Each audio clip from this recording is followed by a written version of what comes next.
cuáles son los componentes biomecánicos según como un puente de los ligamentos y de dónde viene el sangrado del plexo venoso presacral, y entonces hace muchos años se conoce ese concepto.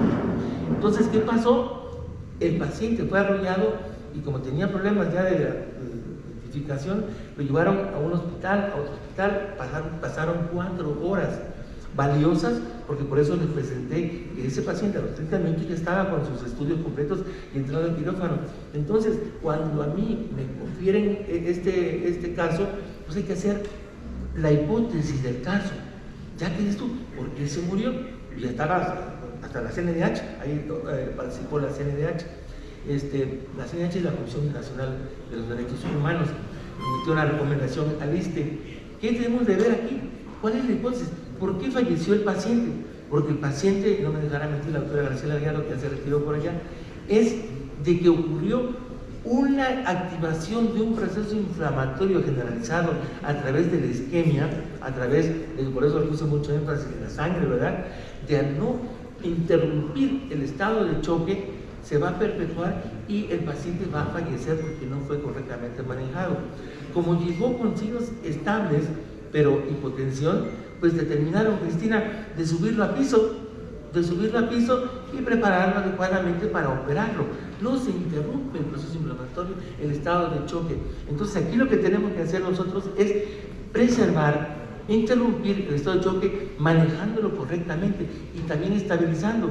Pusieron fijador externo y ese fijador externo le dio a la vejiga, y entonces en la vejiga tuvo también una lesión de sonda y el paciente se infectó con una lesión nosocomial, 3 gérmenes distintos se aislaron y en este momento nosotros tenemos que decir por qué falleció el paciente, lo peritas y lo ganamos ante el tribunal. ¿Por qué? Porque argumentamos que bajo estos principios que les estoy mencionando debemos de tener bien protocolizado cómo vamos a tratar a un paciente y cómo vamos a tener el concepto de bioética y de moral. El derecho internacional, los derechos humanos no nos ponen a nosotros en ventaja con el paciente o para tenerlo como las fuercitas, sino que tenemos que ver que es una retórica que utiliza el uso de los derechos humanos, pero tenemos que ponderarlo porque es una colisión de derechos a la salud. El respeto a la dignidad humana también. Es importante de tener esos preceptos a la hora de que manejamos a un paciente, sobre todo esta cuestión y el concepto de justicia, al César lo que es del César. Y la ley está principalmente destinada para garantizar la dignidad del paciente, pero aplicando conocimientos que tengan. Por eso es que yo les digo, esta plática va dedicada a la gente en formación, donde muy poca gente sale de Magdalena y se va a Alemania, como dice Hobbes, ¿verdad? O a otro país a presentar trabajos, a investigar, etcétera, a estudiar. Luego, entonces, nosotros tenemos que ver que el derecho persigue, como en la CONACYT, la certificación, que tengamos los conocimientos mínimos y respaldados por una cuestión. ¿A qué vamos? Déjenme resumir, porque ya me queda poco tiempo. En aspectos legales, el cirujano trauma tiene la responsabilidad de entender las nuevas condiciones y adaptarse a ellas.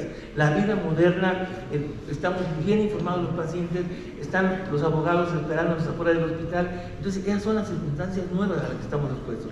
Sin embargo, no debemos olvidar que al realizar el proceso de atención médica hay que apegarnos a la lex artis, a la ley de la medicina, y la ética nos permite establecer un lazo de confianza entre el paciente y las familias, sobre todo cuando no tienen conciencia, ¿verdad? Están inconscientes, y nos lleva a una atención asertiva, sustentada en la cientificidad, como dijo Hobbes, ya lo cité, de que no son clavos, no son la nueva prótesis o la placa, sino es aplicar el concepto científico, y este foro de profesores dan todo, ¿verdad?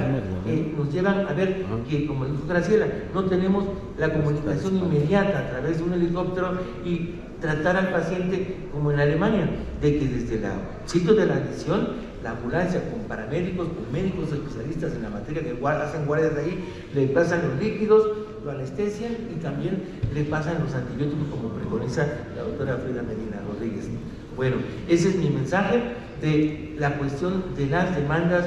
No hay que tener miedo si actuaste correctamente con apego a la lex artis, a la cientificidad y a los principios bioéticos. Gracias.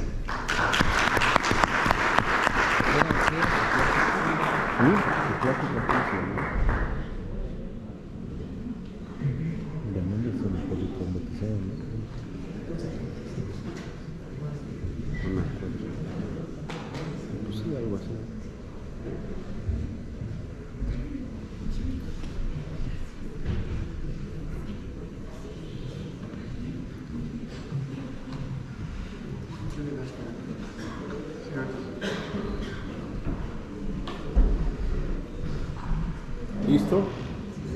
Preparado. Aprendió Preparado. este muchacho.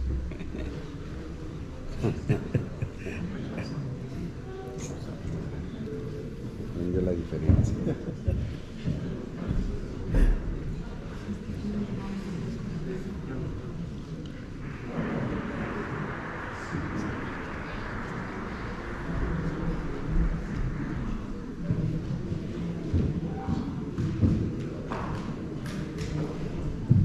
Bueno, muy buen día.